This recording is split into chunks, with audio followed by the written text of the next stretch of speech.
Assalamualaikum warahmatullahi wabarakatuh. Alhamdulillahi ala ihsanih wa syukru lahu ala taufiqihi wa amtinanih. Wa ashhadu an la ilaha illallah wahdahu la syarika lah ta'ziman li sya'nih. Wa ashhadu anna Muhammadan abduhu wa rasuluhu ad-da'i ila ridwanih. Allahumma salli wa sallim wa barik alaihi wa ala alihi wa ashabihi wa ikhwani.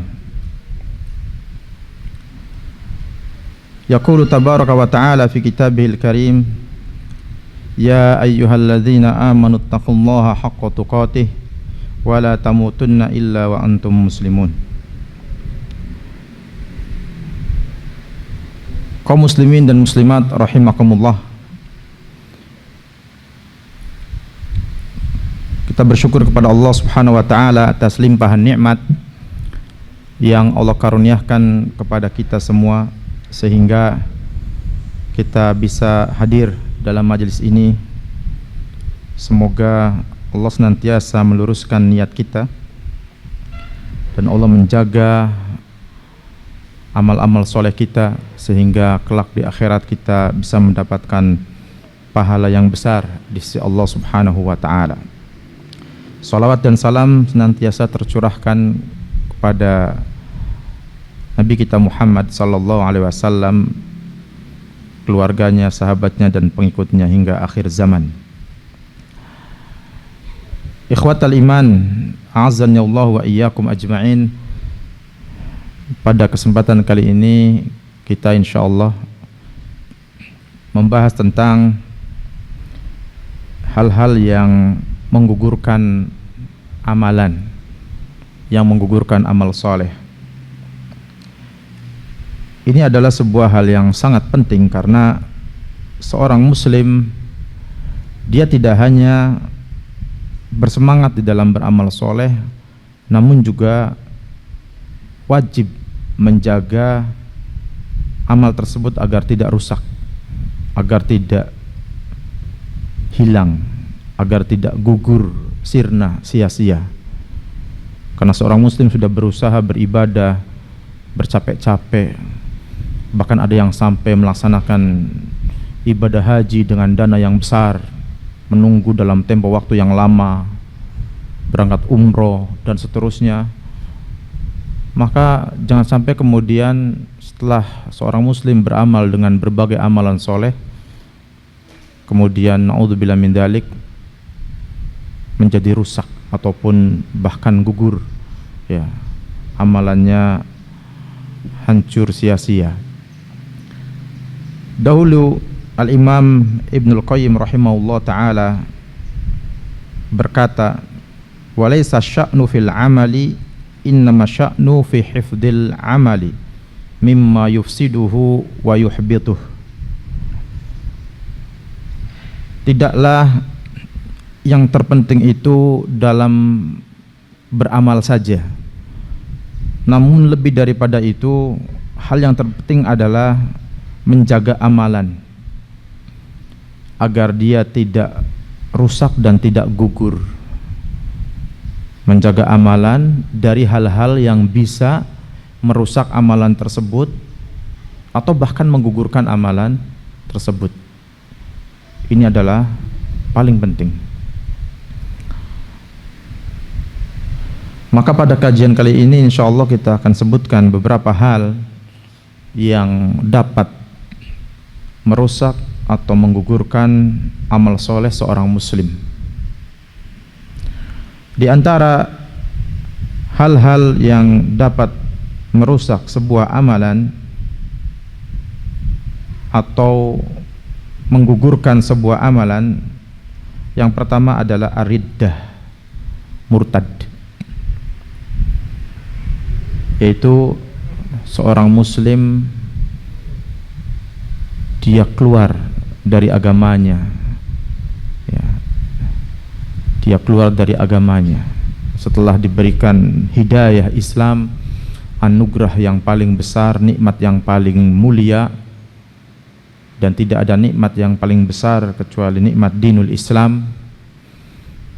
kemudian naudzubillah min dzalik, sebuah tragedi kecelakaan yang paling besar terjadi, yaitu riddah, murtad. Tidak ada tragedi yang lebih besar daripada tragedi keluarnya seseorang hamba dari agama Islam, karena ini adalah jelas akan membawa murka Allah yang sangat besar di dunia dan di akhirat, di dunia dan di akhirat. Maka seorang yang murtad, keluar dari dinul Islam, dia amal-amalannya akan hangus, akan hancur, ya, gugur seluruh amalannya sejak dia beramal, semenjak dicatatnya sebuah amalan yaitu akil balig, hingga dia keluar dari dinul Islam yaitu murtad, maka seluruh amalannya hilang, ya, tidak tersisa sedikit pun.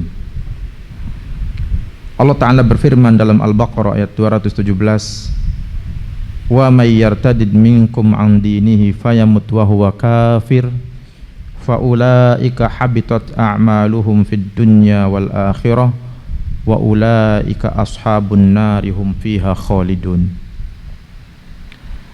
Dan barang siapa yang murtad, ya, di antara kalian keluar dari agamanya, kemudian dia mati dalam kondisi kafir, maka mereka itulah orang-orang yang gugur amalan-amalannya di dunia dan di akhirat, dan mereka ini akan menjadi penduduk neraka jahanam, mereka kekal di dalamnya selama-lamanya.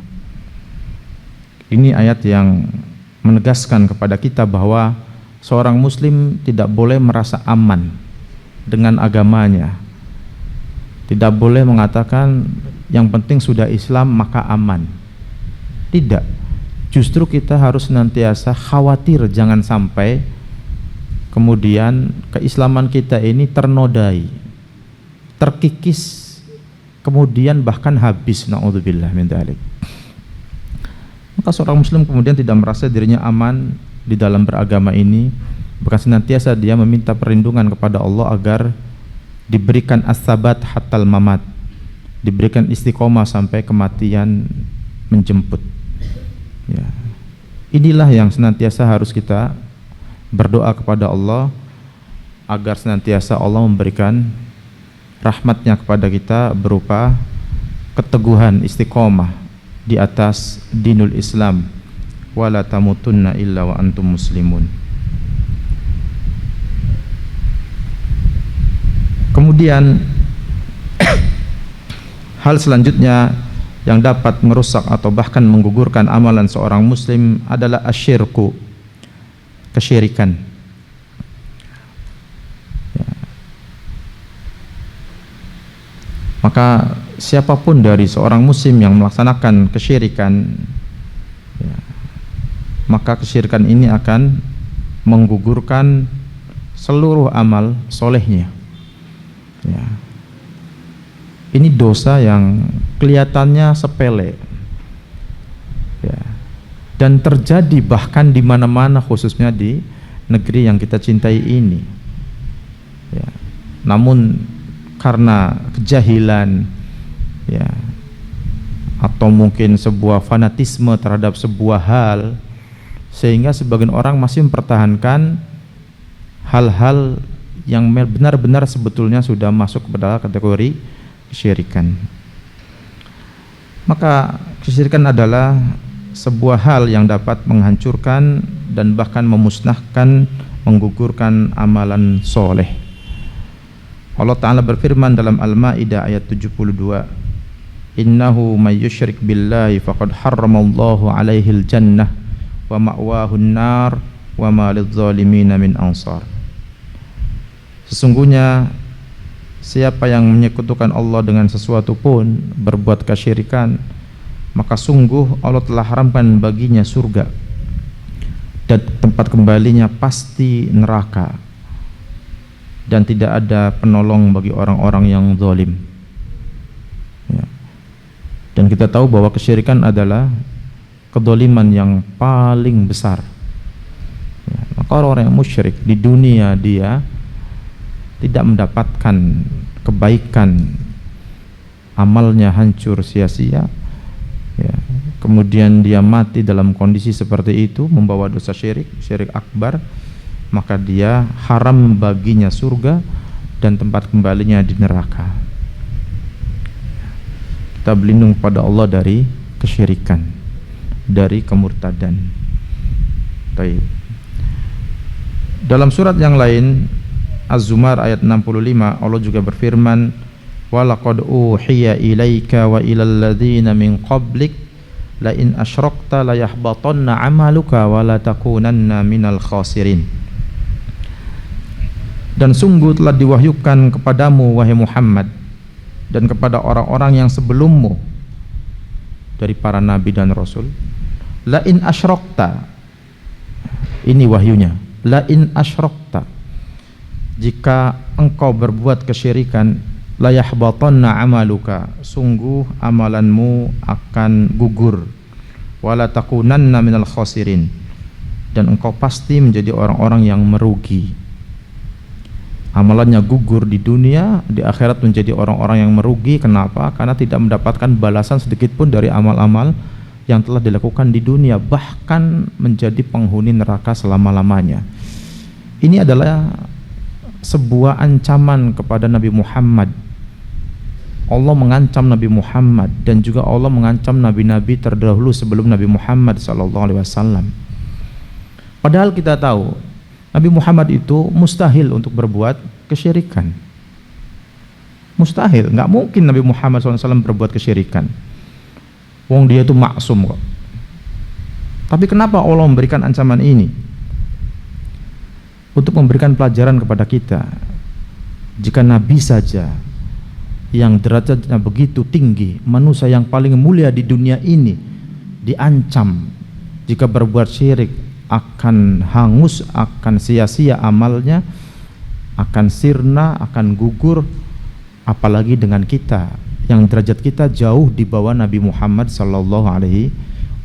Maka ancaman itu sesungguhnya lebih mengena kepada kita, karena kita tidak maksum, kita tidak terjaga dari berbuat ya apapun yang hawa nafsu kita inginkan, baik itu dosa kecil, dosa besar, atau naudzubillah min dzalik, dosa-dosa yang bisa mengeluarkan seseorang dari dinul Islam.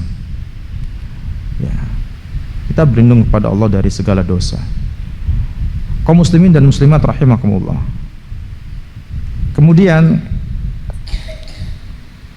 di antara hal lainnya yang dapat menggugurkan amalan seseorang, merusaknya atau bahkan membuatnya sirna, yaitu ar-riya. Riya ini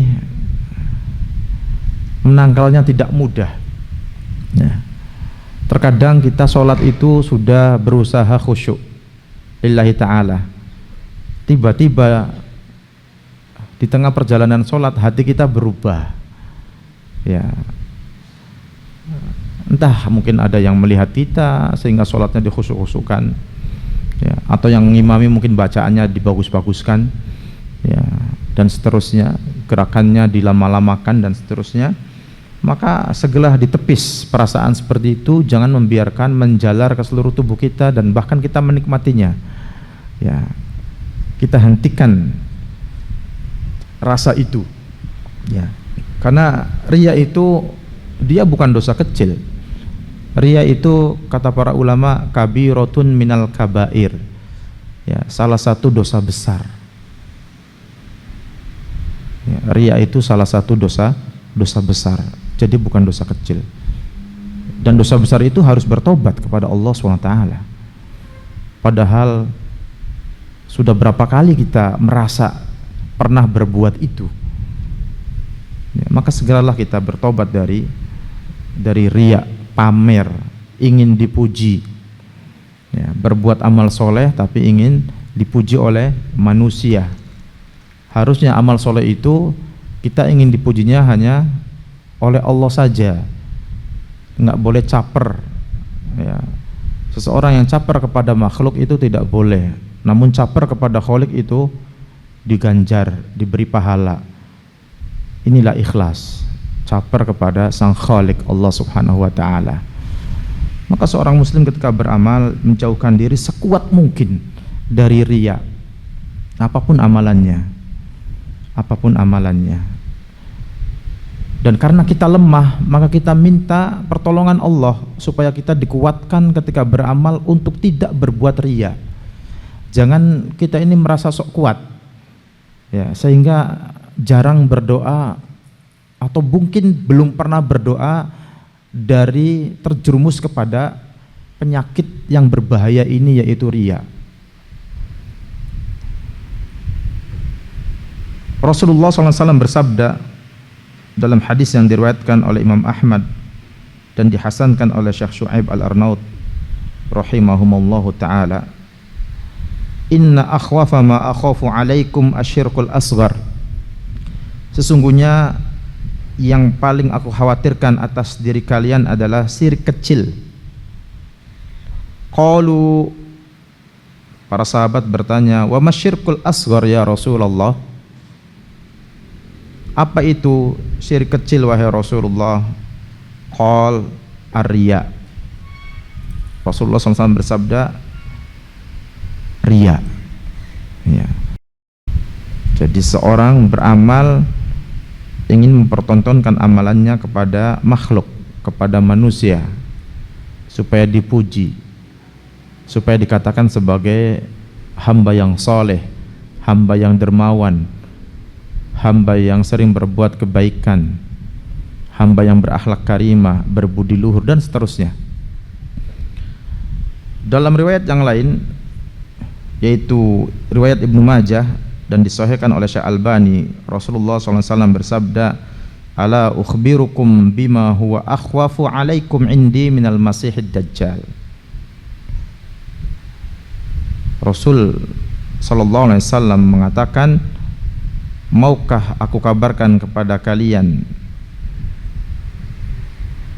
tentang sesuatu yang sangat aku khawatirkan itu terjadi pada kalian, dan aku lebih takut dengan hal itu daripada fitnah dajjal. Fitnah dajjal, padahal kita tahu fitnah dajjal itu fitnah yang sangat mengerikan. Makanya kita dianjurkan untuk berdoa dari terkena fitnah dajjal sebelum kita salam, ya kan? Tapi Rasul lebih khawatir kepada umatnya terkena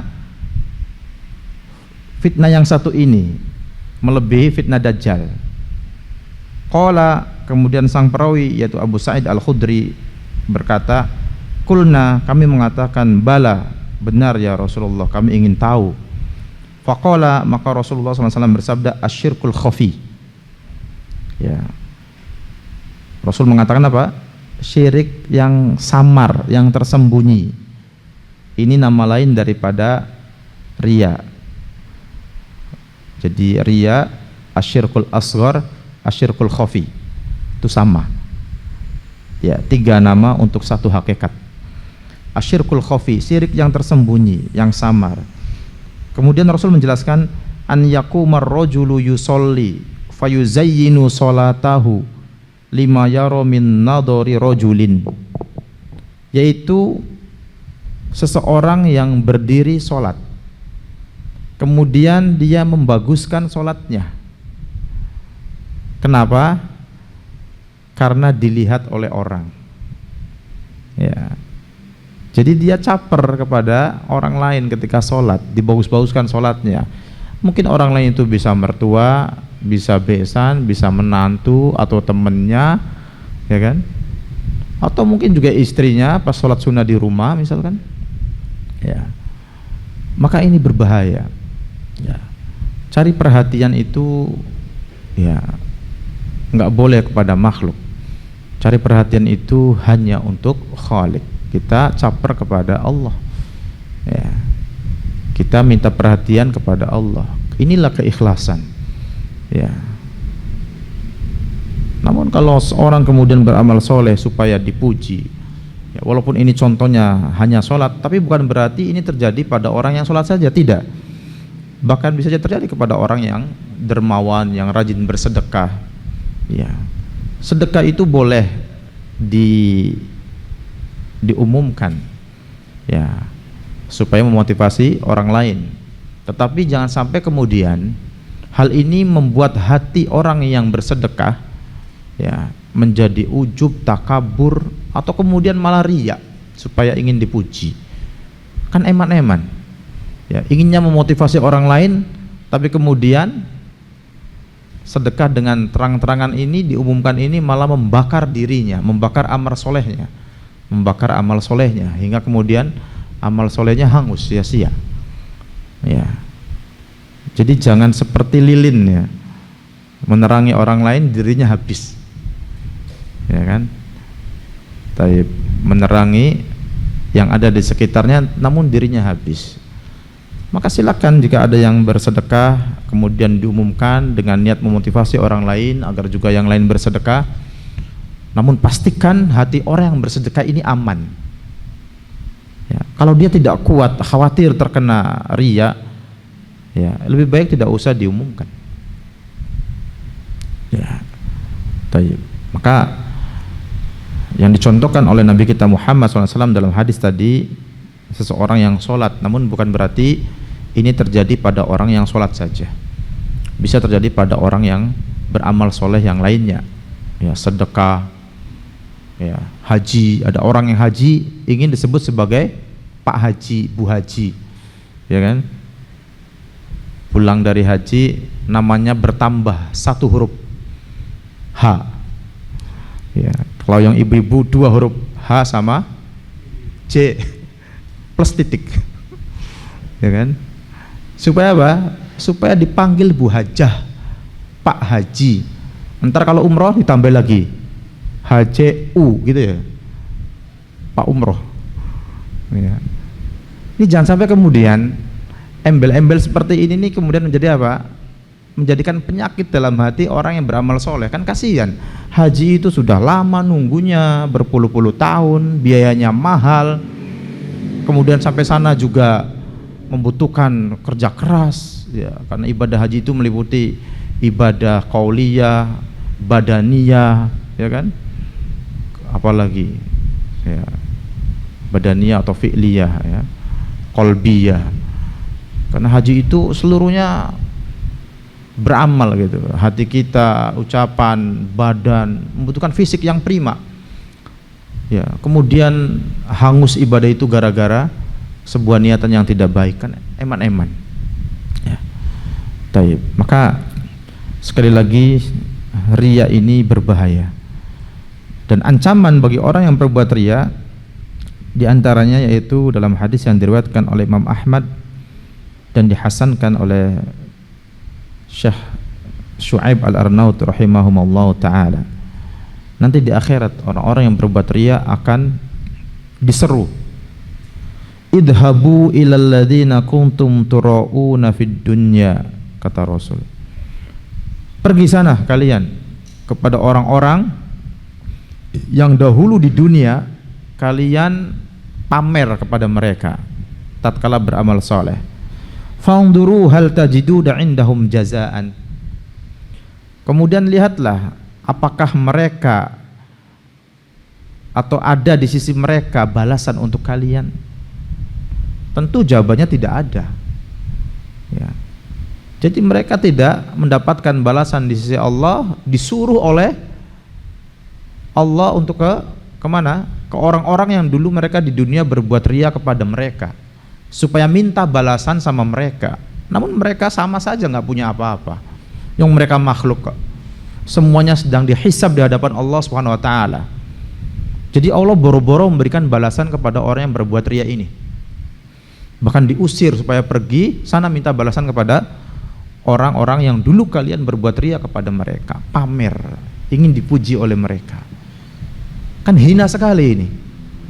Ya, enggak dapat apa-apa dari Allah, ya, amalannya sirna, gugur, kemudian disuruh pergi mencari orang-orang yang dulu mereka berbuat riya kepada orang-orang tersebut selama di dunia, ketika di dunia, dan suruh minta balasan atau ganjaran dari mereka. Tentu mereka tidak punya apa-apa, mereka sendiri butuh pertolongan, kok mau menolong orang lain, ya. Taib. Kaum muslimin dan muslimat rahimakumullah, itu tadi riya. Kemudian yang keempat, di antara hal-hal yang dapat merusak atau bahkan menggugurkan sebuah amalan adalah ityanul kahin, mendatangi dukun. Mendatangi dukun. Ya. Apapun namanya, baik itu disebut paranormal atau mungkin disebut bisa jadi syekh, pak, kiai, ya. Kalau dia hakikatnya dukun ya sama, ya. Taib. Dalam sebuah hadis yang diriwayatkan oleh Imam Muslim, Rasulullah SAW bersabda, "Man ata arrafan fasa'alahu an syai'in lam tuqbal lahu salatun arba'ina lailatan." Barang siapa yang mendatangi dukun, kemudian dia bertanya kepadanya tentang sesuatu, maka solatnya tidak diterima selama 40 malam, maksudnya 40 hari. Ya. Itu baru sekedar datang dan bertanya, belum membenarkan. Cuman datang nanya, tidak membenarkan. Sudah terkena ancaman ini, Rasul mengancamnya, solatnya tidak diterima selama 40 hari. Dia solat jungkir balik, ruku sujud, capek 40 hari. Ya, 40 hari kalikan 5 waktu, berapa tuh Pak? Berapa? Banyak ya? Ya. Kemudian tidak dianggap oleh Allah SWT, ya, tidak diterima gara-gara sekali mendatangi dukun dan bertanya kepadanya. Ya.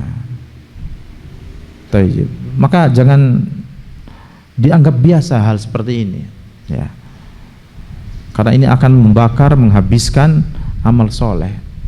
Tidak dianggap amal solehnya, ya, selama 40 hari tersebut, yaitu sholatnya. Itu baru mendatangi dan bertanya. Lalu bagaimana dengan yang membenarkan ucapan dukun? Mari kita simak hadis riwayat Ahmad yang dihasankan oleh Syekh Shu'aib Al-Arnaud rahimahumullah. Rasulullah SAW bersabda, "Man ataka hinan aw arrafan fasaddaqahu bima yaqul faqad kafara bima unzila ala Muhammad."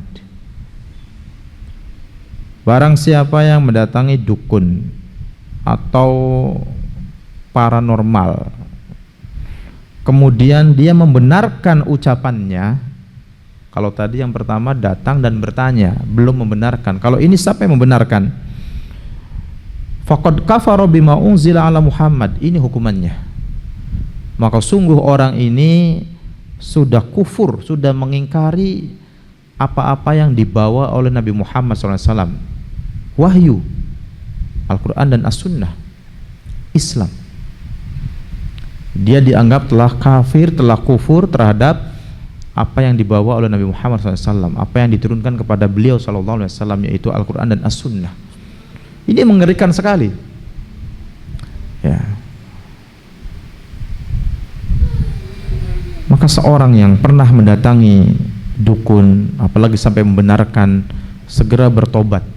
Siapapun itu orangnya, baik seorang pejabat, seorang artis, seorang yang mempunyai kedudukan di masyarakat, atau manusia biasa, ya segera bertobat mumpung masih ada pintu tobat, masih terbuka, ya. Insya Allah kalau bertobat Allah akan mengampuni seluruh dosa, asal tobatnya tenanan, tobat nasuha. Ya, tobat nasuha itu ada 3 syarat. Yang pertama, dia menyesal atas dosa yang pernah dia lakukan. Yang kedua, dia berhenti sekarang juga, tidak menunda-nunda lagi. Ya, berhenti sekarang juga, segera bertobat. Kemudian yang ketiga, dia berazam, tekad yang bulat untuk tidak mengulangi dosa tersebut dan dosa yang lainnya. Ya, ini adalah syarat diterimanya tobat, sehingga tobat itu disebut nasuh atau nasuha. Ya. Taib. Adapun jika ada kaitan dengan orang lain, hak adami seperti utang piutang, maka harus dilunasi. Paling tidak minta dihalalkan. Ya, sehingga kemudian tidak menjadi beban bagi dia. Tayyib. Termasuk dalam kategori mendatangi dukun adalah seperti yang terjadi pada era digital sekarang. Orang baca zodiak, baca peredaran bintang, ya kan? Dan ini banyak sekali yang suka, anak-anak muda terutama. Ya. Bahkan ada majalah khusus membahas tentang zodiak, ramalan. Ya, bulan Maret asmara meredup. Wah, kan? Kemudian rizki tipis. Kok kayak gini dipercaya? Ya. Ini tidak boleh kata para ulama. Membaca ramalan seperti ini, membaca zodiak seperti ini masuk kategori mendatangi dukun. Tidak boleh. Maka jika ada SMS masuk atau mungkin ketika kita browsing lihat berita tiba-tiba ada ramalan, enggak usah dibaca. Itu sama dihukuminya seperti mendatangi dukun. Ya. Nggak usah dibaca. Kita baca sekilas, nggak sengaja langsung di skip. Ya. Jangan sampai coba-cobalah pengen baca. Itu khawatir terkena kategori mendatangi dukun ini. Ya.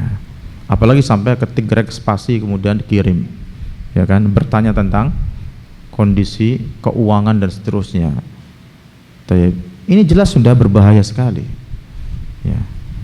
Jadi zaman modern ini teknologi canggih, ya fisiknya tidak mendatangi dukun, tetapi dengan cara apa? Kirim SMS, kirim WA, ataupun membaca, bahkan sekedar membaca, ya masalah tersebut, ramalan bintang, zodiak dan seterusnya. Ya. Maka yang sudah pernah terjerumus dalam hal ini segera bertobat kepada Allah Subhanahu wa taala. Ya. Kemudian di antara hal lainnya yang dapat merusak atau bahkan menggugurkan sebuah amalan adalah syurbul khamr, meminum arak, meminum khamr, ya, minuman keras. Baik. Rasulullah SAW bersabda dalam hadis yang diriwayatkan oleh Imam Tirmidzi dan disahihkan oleh Syekh Albani rahimahumullahu taala, man syaribal khamra lam tuqbal lahu salatun arba'ina sobahan. Barang siapa yang minum khamr, maka sholatnya tidak diterima selama 40 pagi, maksudnya 40 hari. Ya. Minum khamr, sholatnya tidak diterima selama berapa? 40 hari. Hadis sahih diriwayatkan oleh Imam Tirmidzi. Mengerikan sekali. Segera bertobat. Barang siapa pernah melaksanakan keburukan ini, segera bertobat. Enggak perlu cerita ke sana kemari, itu aib. Ya, cukup hanya pelakunya yang tahu. Setelah Allah SWT, segera bertobat kepada Allah, minta ampunan. Ya, maka walaupun dia melaksanakan sholat, ya selama 40 hari itu kemudian tidak diterima sholatnya gara-gara minum khamr, itu sekali. Lah bagaimana kalau berkali-kali? Lah bagaimana kalau sampai Ramadan juga bahkan ada yang mengoplos minuman keras ini, ya kan? Nggak puas dengan minuman biasa, khamr, dioplos dengan apa? Berbagai macam cairan. Akhirnya pada binasa, ada yang mati, ada yang dibawa ke rumah sakit. Itu terjadi di negeri ini, bahkan pada bulan Ramadan. Yang lain pada tarawih, ini malah pesta oplosan minuman keras. Meninggal dalam kondisi seperti itu, su'ul khotimah, na'udzubillah min dzalik. Ya. Padahal kita yakin mereka rata-rata adalah, kalau dilihat KTP-nya muslim. Ya. Kenapa bisa seperti itu? Karena kejahilan. Mereka tidak mengerti. Mereka ikut hawa nafsu, lingkungan yang tidak mendukung, teman yang tidak baik, bersatu, dan termasuk juga mungkin diantaranya kondisi ekonomi bisa jadi. Ya. Kemudian setan begitu mudah mengganggu mereka. Ya. Maka penting untuk mulazamah teman-teman yang baik, memulazamai majelis-majelis taklim dalam rangka apa? Supaya kita punya komunitas, punya bi'ah yang dengannya kita bisa saling memberikan nasihat, bisa saling menolong jika ada yang mungkin butuh bantuan, bisa ta'awun, kerjasama menolong. Ya, inilah seorang mukmin, saling membantu, saling mendukung. Ya, bukan malah bahu-membahu berbuat kemaksiatan yang kemudian kebinasaan yang didapat yaitu mati sia-sia ketika menenggak khomer setelah dioplos. Yang enggak dioplos saja enggak boleh, apalagi dioplos. Ya, berbahaya di dunia dan di akhirat. Dalam hadis yang lainnya diriwayatkan oleh Imam Al-Bukhari dan Imam Muslim, Rasulullah SAW bersabda, "Man syaribal khamra fid dunya, thumma lam yatub minha, hurimaha fil akhirah." Barang siapa yang minum khamr di dunia, kemudian dia tidak sempat bertobat dari hal tersebut, maka akan diharamkan baginya untuk meminum khamr di akhirat. Loh, adakah khamr di akhirat? Ada. Ya, tapi sama dalam namanya saja, hakikatnya jelas beda. Khamr di akhirat itu tidak memabukkan, tidak membuat pusing, tidak membuat seseorang setengah hilang akalnya. Ya, kalau khamr di dunia dia bikin pusing, bikin orang linglung, bikin orang akalnya mungkin hilang. Tapi khamr di akhirat ini adalah sebuah kenikmatan yang luar biasa. Makanya di sana ada sungai-sungai di surga itu kan, ada sungai susu, sungai madu, sungai khamr. Nah, orang yang pernah minum khamr di dunia dan tidak bertobat sampai dia mati, tidak bertobat dari minum khamr tersebut, maka dipastikan dia tidak akan mendapatkan minum khamr di surga kelak, di akhirat kelak. Ya, kalau dia masuk surga, padahal belum tentu. Ya, tayyib. Maka ini adalah sebuah ancaman yang serius, dan ini adalah hadis yang paling sahih diriwayatkan oleh Imam Bukhari dan Muslim. Ya, hadis yang sahih. Taib. Kemudian di antara hal lainnya yang dapat merusak dan bahkan menggugurkan sebuah amalan adalah tarkus sholatil asar. Ya, meninggalkan sholat asar.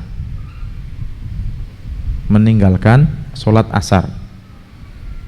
Semua sholat 5 waktu, dari mulai subuh, duhur, asar, maghrib, isya, itu amalan-amalan yang agung, dan itu adalah barometer seorang muslim apakah seluruh urusannya baik atau tidak, dilihat dari sholatnya. Maka meninggalkannya sebuah dosa besar. Ya. Terkhusus sholat asar. Jika seluruh sholat saja kita nggak boleh melalaikannya, apalagi sholat asar. Dalilnya apa? Al-Baqarah ayat 238. Allah Ta'ala berfirman, "Hafidhu 'alas sholawati was sholatil wusta wa qumu lillahi qanitin." Jagalah oleh kalian sholat-sholat kalian semuanya, dan juga sholat asar. Sholatul wusta itu sholat asar. Wa qumu lillahi qanitin, dan berdirilah ketika melaksanakan sholat tersebut untuk Allah, bukan untuk selain Allah. Berarti ikhlas, qanitin, dengan khusyuk. Ya. Maka dari sini kita tahu bahwa asal daripada sholat 5 waktu adalah apa? Dikerjakan secara berdiri. Ya. Dan Rasul tidak pernah sholat 5 waktu itu ya selain berdiri. Ya. Kecuali jika ada uzur. Ya, ada udzur syar'i, mungkin dia tidak mampu berdiri, maka bisa dengan duduk, bisa dengan berbaring, ya, dan seterusnya. Namun jangan sakit sedikit kemudian bawa kursi duduk, padahal masih bisa berdiri. Ya, karena sholat 5 waktu itu asalnya berdiri. Taib. Dan di sini disebutkan hafidhu 'alas sholawat, jagalah oleh kalian sholat-sholat kalian semuanya. Berarti termasuk di dalamnya sholat asar. Namun disebutkan lagi secara terkhusus setelahnya wassalatil wusta. Jadi sholat asar di sini sebetulnya disebutkan 2 kali. Yang pertama sholawat, berarti kan termasuk di dalamnya sholat asar.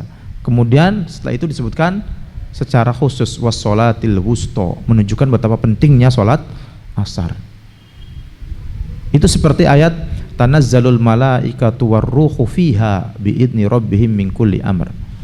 Pada malam Lailatul Qadar para malaikat turun, termasuk di dalamnya Jibril. Para malaikat turun, berarti kan Jibril masuk.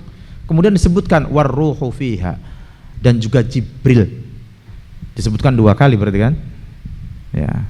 Yang satu include dalam kata malaikat, yang satu disebutkan secara tersendiri. Ini menunjukkan Jibril punya keistimewaan dibandingkan malaikat yang lain. Maka ayat ini menunjukkan sholat asar memiliki keistimewaan daripada sholat yang lain.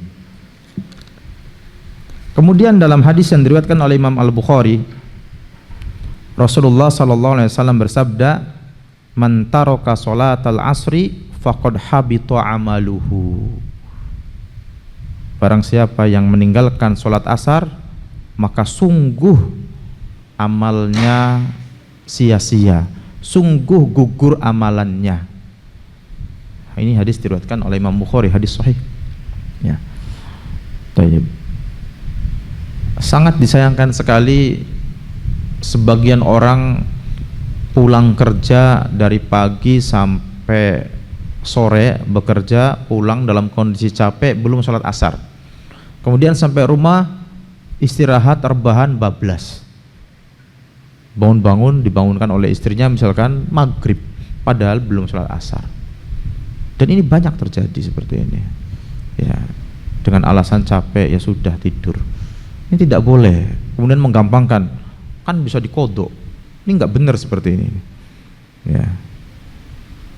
Kodok itu jika kita lupa bahwa kita belum sholat, kemudian tiba-tiba plak tiduran, bangun-bangun ingat, oh saya belum sholat asar padahal sudah lewat waktunya, langsung sholat walaupun sudah lewat waktunya, insya Allah itu ma'fu. Insya Allah seperti ini dimaafkan karena dia tidak menyengaja. Namun kalau sengaja, saya capek kok, saya mau istirahat dulu, nggak boleh seperti ini. Dan banyak orang yang kemudian tidak memahami ini, sehingga terlewat kemudian sholat yang sangat mulia ini yang ditegaskan di dalam Al-Quran. Bahkan juga ada ancaman bagi yang meninggalkannya di dalam hadis Nabi Muhammad SAW. Saking agungnya sholat ini, sampai-sampai Nabi Muhammad juga bersabda dalam hadis yang diriwayatkan oleh Imam Bukhari dan Muslim, "Man sholla al-bardaini dakhalal jannah." Barang siapa yang sholat al-bardaini, yaitu sholat fajar dan sholat asar ya, al-bardaini itu sholat subuh dan sholat asar, dakhalal jannah, maka dia pasti masuk surga. Ini menunjukkan betapa agungnya sholat asar ya, dan juga sholat subuh ya. Baik. Ini 2 waktu di mana manusia sedang istirahat mungkin ya kan. Sholat asar itu kan waktu di mana manusia istirahat siang, sehingga mungkin agak malas ketika bangun asar. Subuh manusia juga sedang istirahat malam ya, harusnya bangun menunaikan kewajiban, malas-malesan, sebagian seperti itu. Padahal di sini apa? Di sini ada jaminan, dan ini yang mengatakan Rasulullah SAW, "Man sholla al-bardaini dakhalal jannah." Barang siapa yang sholat fajar dan sholat asar, yaitu sholat subuh dan sholat asar, maka dia pasti masuk surga. Kaum muslimin dan muslimat rahimakumullah. Bahkan juga Rasulullah SAW bersabda dalam hadis yang diriwayatkan oleh Imam Al-Bukhari dan Muslim, "Innakum satarawna rabbakum kama tarawna hadzal qamar."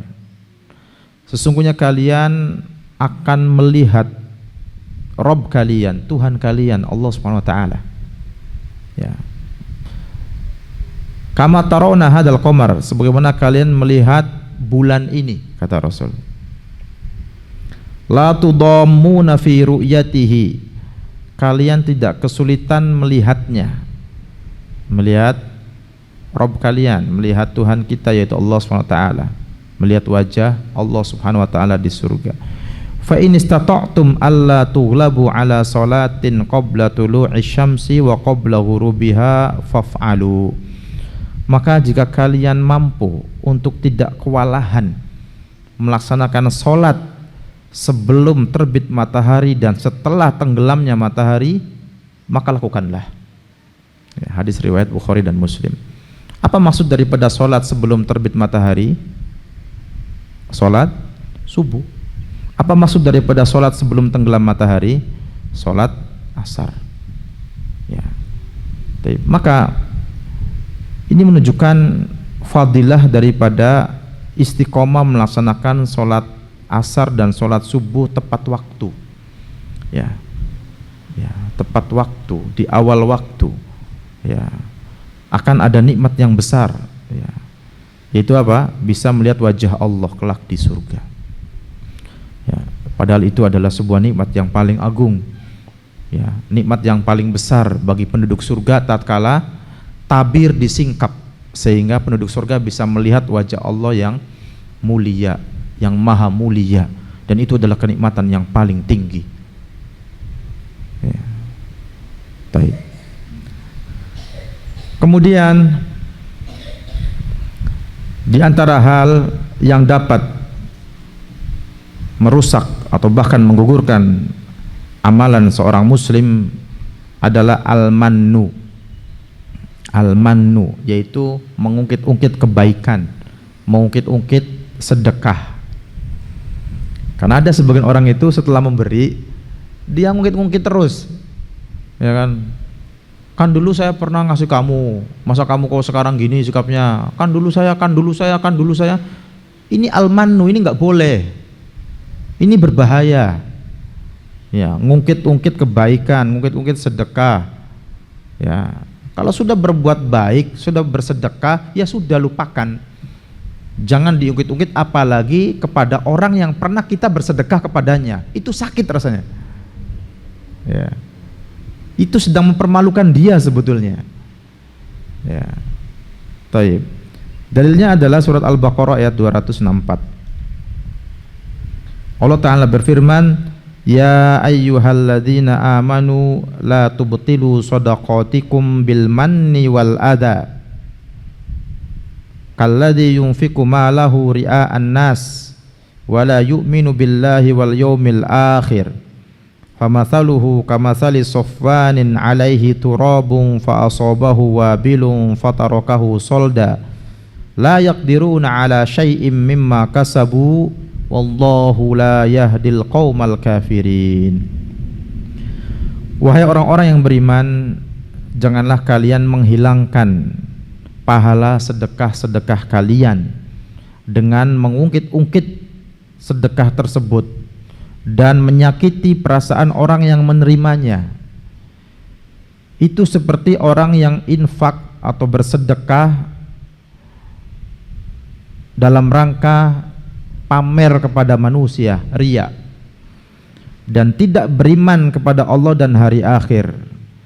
Maka permisalan orang seperti ini seperti batu licin yang di atasnya ada debu.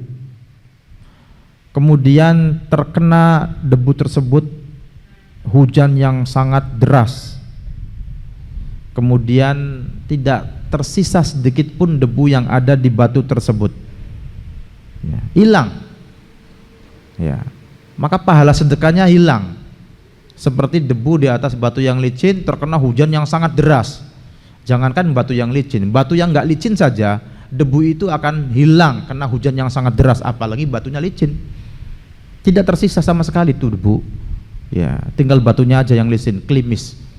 Ya, artinya apa? Pahala sedekah orang ini adalah hilang, enggak tersisa sama sekali. Gara-gara apa? Ngungkit-ngungkit terus. Ya, sambil menyakiti orang yang dulu pernah dia kasih sedekah. Ya. Tayyib. La yaqdiruna ala syai'im mimma kasabu. Mereka ini tidak memperoleh pahala atau ganjaran dari apa yang dulu pernah mereka perbuat di dunia. Wallahu la yahdil qaumal kafirin. Dan Allah tidak memberikan petunjuk kepada orang-orang yang kafir. Ya.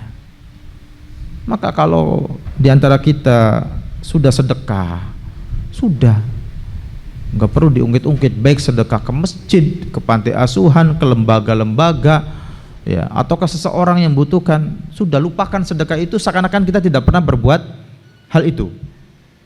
Itu insya Allah lebih bisa menjaga keikhlasan daripada kita ingat-ingat terus. Oh, saya dulu jadi pahlawan sedekah, ya, sedekah pakaian bekas, pahlawan pakaian bekas lagi, ya. Bukannya nggak boleh sedekah dengan pakaian bekas, boleh, ya, apalagi masih dibutuhkan hal tersebut, cuman nggak perlu diingat-ingat, apalagi mas sedekahnya banyak misalkan, udah seakan-akan kita tidak pernah melaksanakan itu, ya. Jadi langsung dilupakan, berusaha untuk melupakannya. Ini lebih bisa untuk menjaga keikhlasan daripada kita ingat terus, kemudian kita tiba-tiba ungkapkan hal tersebut kepada orang yang dulu kita sedekah kepadanya. Mas, dulu kan, masnya Mas Fulan kan yang dulu saya sedekah kepada panjenengan, kepada sampean, itu mungkin nadanya bisa sopan, pakai bahasa Jawa Kromo misalkan, tapi itu menyakitkan yang seperti itu tuh, ya. Apalagi kemudian omongan itu ditunjukkan supaya orang tersebut ganti berbuat baik kepada dirinya, menuntut. Nah terus gimana orang seperti ini? Apa tidak mengharapkan pahala dari Allah, malah mengharapkan apa? Gantian untuk disumbang, ya kan? Maka al-mannu, mau ngikut-ngikut kebaikan, mau ngikut-ngikut sedekah, ini haram hukumnya, ya, dan bisa menghancurkan, menggugurkan amal soleh. Bahkan dalam hadis yang diriwayatkan oleh Imam Muslim, Rasulullah sallallahu alaihi wasallam bersabda, salasatun la yukallimuhumullahu yaumal qiyamah. Ada 3 golongan yang Allah tidak akan ngajak bicara mereka pada hari kiamat. Wala yanzuru ilaihim, dan Allah tidak memandang mereka, tidak memperhatikan mereka. Wala yuzakkihim, dan Allah tidak akan mensucikan dosa mereka. Walahum adzabun alim, dan bagi mereka adalah adab yang pedih. Qala, maka kemudian Abu Dar sang perawi mengatakan, faqara'aha Rasulullah sallallahu alaihi wasallam salasa mirarin, maka kemudian Rasulullah SAW membacanya sampai 3 kali, ya. Membaca ungkapan tadi, ada 3 golongan yang tidak akan diajak ngomong oleh Allah pada hari kiamat kelak, tidak diperhatikan, tidak dipandang, dan tidak disucikan dosa-dosa mereka, dan bagi mereka adab yang pedih. Itu sampai 3 kali. Kemudian apa? Qala Abu Dar mengatakan, khobu wa khosiru, sungguh orang-orang itu telah gagal dan rugi, karena sampai Rasul 3 kali mengucapkannya, sehingga Abu Dar mengatakan kayak apa ya, ngelendeng gitu. Oh, berarti rugi mereka ini. Mereka ini gagal, ya. Siapa mereka? Manhum ya Rasulullah. Siapa mereka wahai Rasulullah? Qala, Rasulullah bersabda, perhatikan, al-musbil. Yang pertama siapa? Al-musbil, orang yang melaksanakan isbal, menjulurkan pakaian sampai melebihi mata kaki. Yang kedua, wal mannan, orang yang menyebut-nyebut pemberian. Ini dia syahidnya, orang yang menyebut-nyebut pemberian. Karena kita sedang bahas al-mannu. Kalau al-mannu itu pekerjaannya. Kalau al-mannan, orang-orang yang atau orang yang suka mengungkit-ungkit pemberian sedekah dia. Kemudian wal munafik sil'atahu bil halifil kadhib, rawahu Muslim. Yang ketiga, dan orang yang membuat laku barang dagangannya dengan sumpah palsu. Ini banyak pedagang-pedagang, ya, kemudian dia bersumpah atas nama Allah atau bersumpah padahal sumpahnya ini palsu, dagangannya tidak sesuai dengan hakikatnya. Mas, ini barangnya bagus, oh bagus, ya, padahal kemudian ternyata bermasalah. Ini buahnya sudah lama atau bagaimana? Oh, ini baru datang, bersumpah, ini baru datang, padahal sudah sekian hari, bosok pula. Ya kan? Ya. Kemudian ditimbang, Mas ini udah benar sekilo. Benar, dia bersumpah ini sekilo. Ya, padahal ditimbang di rumah ternyata kurang dari sekilo. Ya. Para pedagang yang suka bersumpah dengan sumpah palsu ya terhadap barang dagangannya sehingga dia laku itu, ini terkena ancaman ini. Ya, setelah al-musbil, al-mannan dan al-munafiq sil'atahu bil halifil kadhib. Hadis sahih diriwayatkan oleh Imam Muslim. Maka hendaknya kita berhati-hati. Silakan Anda berdagang ya untuk menafkahi keluarga, karena menafkahi keluarga adalah sebuah kewajiban, tapi tolong jangan sampai kemudian bersumpah dengan sumpah yang bohong, sumpah palsu supaya dagangan Anda laris. Katakan sejujurnya saja supaya barang dagangan Anda diberkahi. Ya, ketika laku, insya Allah rezeki yang Anda dapat juga berkah. Kemudian barang yang sudah pindah tangan ke pembeli juga insya Allah berkah. Ya, jadi jujur aja. Kalau misalnya ada aibnya, tinggal bilang aja. Ini saya jual motor, tapi Avan, kondisinya ya apa adanya seperti ini. Udah jatuh 3 kali, 1 nyemplung got, 2 nyemplung kali, 3 kemudian jatuh pas dibuat untuk latihan anak saya misalkan. Enggak apa-apa. Tuh kondisinya seperti ini sudah saya cuci kemarin, sudah saya bengkel, ya kan? Silakan, saya ngasih harga segini, ditawar boleh tapi nego tipis saja, enggak apa-apa, ya kan? Cuma kemudian ini barang motor bagus, oh bagus ini, enggak pernah lecet, enggak pernah jatuh, padahal udah jatuh berkali-kali. Apalagi saya bersumpah ya supaya laku gitu dengan harga tinggi. Ini berbahaya. Ya, kebohongan-kebohongan, kedustaan-kedustaan ini tidak berhenti pada saat transaksi saja. Tapi ini penyakit yang bisa menular. Ya, karena kebohongan ini biasanya apa? Sekali berbohong sekali, besok ingin bohong lagi. Ya. Dan tidak terasa kemudian anaknya ikut-ikutan bohong karena ayahnya pernah berbohong. Ya. Jadi jangan aneh ketika ada anak kita kok bisa berbohong. Coba introspeksi, kita pernah nggak berbohong? Pasti pernah. Jadi anak itu ikut ayahnya, ikut orang tuanya, ibunya. Maka jangan sampai ayah ibu berbohong. Jadi ini adalah masalah al-mannu ya, menyebut-nyebut pemberian. Tadi syahidnya sudah kita sebutkan. Kemudian hal berikutnya yang dapat menghancurkan, merusak atau bahkan menggugurkan amalan seorang muslim yaitu raf'us saut fawqa sautin Nabi sallallahu alaihi wasallam, mengangkat suara melebihi suara Nabi kita Muhammad sallallahu alaihi wasallam. Dalam surat Al-Hujurat ayat 2 Allah Ta'ala berfirman, Ya ayyuhalladzina amanu la tarfa'u aswatakum fawqa sautin nabi wa la tajharu lahu bil qawli ka jahri ba'dikum li ba'd an tahbata a'malukum wa antum la tash'urun. Wahai orang-orang yang beriman, janganlah kalian meninggikan suara kalian di atas suara Nabi Muhammad sallallahu alaihi wasallam, dan janganlah kalian mengeraskan suara kepada beliau sallallahu alaihi wasallam sebagaimana kalian mengeraskan suara di antara kalian. Kenapa? Karena jika itu terjadi, mengeraskan suara di depan Nabi Muhammad sallallahu alaihi wasallam, antahbata a'malukum, amalan kalian akan sirna, akan hangus, akan gugur. Wa antum la tash'urun, sedangkan kalian tidak merasa kalau amalannya hangus.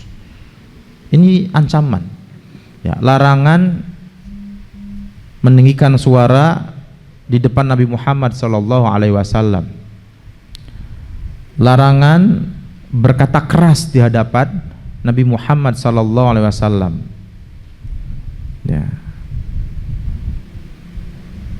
Para ulama mengatakan jika berkata keras di hadapan Rasulullah ya, semasa beliau masih hidup, atau meninggikan suara semasa beliau masih hidup, ini hukumnya haram dan bahkan bisa menggugurkan amalan Lalu bagaimana dengan orang-orang yang sengaja menyelisihi sunnah-sunnah atau hadis-hadis yang sahih dari Rasulullah Sallallahu Alaihi Wasallam? Sekarang beliau sudah wafat, tapi hadis-hadisnya masih kita baca, masih ada sampai hari kiamat insya Allah. Ini orang-orang yang sengaja menyelisihi hadis-hadis Nabi Muhammad SAW yang sahih, yang hasan, dengan lebih mengedepankan pendapat syekhnya, pendapat ustadznya, pendapat kiainya, pendapat seniornya. Ini berbahaya. Bisa jadi kemudian amalan mereka sirna. Jadi demikian, jika sekedar berkata keras atau meninggikan suara di hadapan Nabi Muhammad SAW, ya, terkena ancaman apa? Amalan akan sirna, akan sia-sia, akan hancur, ya, akan gugur. Lalu bagaimana dengan orang-orang yang sengaja menyelisih hadis Nabi yang sahih, yang hasan, ya, kemudian lebih mengedepankan pendapat siapa? Misalkan kiainya, ustadznya, syekhnya, gurunya, seniornya, ya. Setinggi-tingginya mereka, tetap derajatnya masih di bawah Nabi. Apalagi ini adalah Nabi Muhammad SAW, Nabi yang paling agung, ya, Nabi yang pungkasan, yang paling mulia, ya. Risalah yang dibawa beliau SAW adalah menghapuskan risalah-risalah yang dibawa oleh para nabi-nabi terdahulu, ya. Maka jika ada dalil dari Nabi Muhammad SAW berupa hadis yang sahih, yang hasan, sudah diterima tanpa memandang perasaan kita, nggak perlu dirasa ini kok secara logika nggak masuk akal, nggak usah, ya, ini hadisnya sahih, udah sami'na wa ata'na, laksanakan, kita mengimani tersebut, ya. Kita khawatir orang-orang seperti ini yang fanatik ta'assub terhadap kiainya, ustadznya, syekhnya, gurunya, seniornya, ya, terkena ancaman apa? Ancaman sirnanya amalan, ya, tidak berbekas, ya. Taib. Maka menyelisihi sunnah Nabi Muhammad SAW adalah bahaya, ya, bahaya. Menyelisihi sunnah Nabi Muhammad SAW adalah berupa kebinasaan, ya. Maka sebisa mungkin kita mengikuti sunnah Nabi Muhammad SAW, ajaran Nabi Muhammad SAW, baik itu yang sifatnya kewajiban ataupun yang sunnah. Jangan pernah kita mengatakan alah sekedar sunnah saja kok, itu tidak boleh mengatakan seperti itu. Ah, kan cuma sunnah tadi. Ya akhi, antum nggak perlu sunnah. Anda sudah yakin selama ini amalan Anda sudah banyak diterima oleh Allah sehingga Anda tidak butuh sunnah? Padahal sunnah itu adalah hadiah dari Allah. Ketika seseorang mendapatkan hadiah dari atasannya, begitu senang luar biasa. Lah ini dikasih hadiah langsung dari Sang Pencipta, dari Allah Subhanahu wa taala. Kok tidak senang? Malah mengatakan, ah cuman sunnah. Ini berbahaya lisan seperti ini. Ya. Kalau kita belum mampu melaksanakan yang sunnah, jangan lisan kita ini mudah mengatakan cuman sunnah. Ya. Karena menyelisih Nabi Muhammad SAW adalah kebinasaan. Ya. Apalagi jika itu adalah sebuah perkara yang jelas kewajibannya, ya. Kan banyak sekarang di antara mereka yang kemudian, ya, tidak patuh terhadap ajaran Nabi Muhammad SAW. Yang sunnah ditinggalkan, yang bid'ah malah mati-matian dikejar, dilaksanakan, dipertahankan, diabadikan, ditradisionalkan, ditradisikan, kan gitu. Tayyib. Maka kita khawatir orang-orang seperti ini terkena ancaman ayat ini tadi. Tayyib. Kaum muslimin dan muslimat rahimakumullah. Maka tidak boleh seorang muslim kemudian ta'assub, fanatik kepada pendapat seseorang, sehebat apapun orang itu. Bahkan jika orang itu adalah seorang sahabat, ya. Jika dia adalah sahabat Nabi dan ternyata bertentangan dengan hadis Nabi, ya, namun insya Allah tidak mungkin seperti itu, karena para sahabat itu senantiasa, ya, ikut apa yang dikatakan oleh Nabi Muhammad SAW, ya. Tayyib. Maka tidak boleh kemudian lebih mengutamakan pendapat manusia biasa dibandingkan pendapat siapa? Nabi kita Muhammad SAW manusia pilihan, bahkan penghulunya para nabi dan rasul. Ya. Dahulu Imam Malik rahimahullah ta'ala pernah berkata, kullu ahadin yu'khadhu min qawlihi wa yutrak illa sahiba hadal qabr sallallahu alaihi wasallam. Setiap orang, kata Imam Malik, bisa diambil pendapatnya dan bisa pula ditinggalkan kecuali pemilik kuburan ini, sambil menunjuk kuburnya siapa? Kuburannya Nabi Muhammad sallallahu alaihi wasallam. Ya, jadi setiap kita ini, setiap kiai, setiap ustadz, setiap masyayikh, ya setiap orang yang dianggap wali misalkan, ya itu pendapatnya bisa diterima, bisa ditolak, kecuali siapa? Kecuali Nabi Muhammad SAW, maka pendapat beliau SAW diambil, tidak ditolak. Ya. Kenapa? Wa ma yantiqu 'anil hawa in huwa illa wahyu yuha. Tidaklah Rasul itu bertutur kata, berucap dari hawa nafsu beliau SAW, tetapi beliau SAW bertutur kata, berucap dari wahyu yang diwahyukan kepada beliau SAW. Ya. Maka dalam masalah ibadah, ya, dalam masalah halal dan haram, ya, kita sudah punya suri tauladan yang begitu baik. Kenapa kemudian mencari yang lain? Ya, maka jika ada hadis Nabi yang sahih, yang hasan, sudah pendapat kita, pendapat syekh kita, pendapat guru kita, ya perasaan kita kalahkan dengan hadis tersebut. Tidak usah ragu, ya, karena kita ingin bersama Rasul SAW di akhirat kelak. Kita ingin masuk surga, kita ingin mendapatkan syafaat beliau SAW. Ya, jangan sampai kemudian gara-gara kita ta'assub dengan pendapat kita, kelompok kita, golongan kita yang notabene misalkan ternyata bertentangan dengan apa yang dikatakan oleh Rasul SAW, ya, gara-gara itu kemudian kita na'udzubillah min dzalik, ya, tidak diperkenankan untuk meminum telaga Rasulullah SAW, ya. Tayyib. Na'udzubillah min dzalik. Kaum muslimin dan muslimat rahimakumullah. Kemudian yang terakhir, ada sebuah hal yang terdapat dalam sebuah hadis Nabi Muhammad SAW, yaitu hal yang termasuk menggugurkan amalan. Ya. Itu dalam hadis yang diriwayatkan oleh Imam Abu Dawud, yang diriwayatkan oleh Abu Hurairah radhiyallahu anhu dan disahihkan oleh Syekh Albani di dalam kitab Sahih Abi Dawud rahimahullahu taala. Ya. Sebuah hadis dan juga diriwayatkan oleh Imam Ahmad.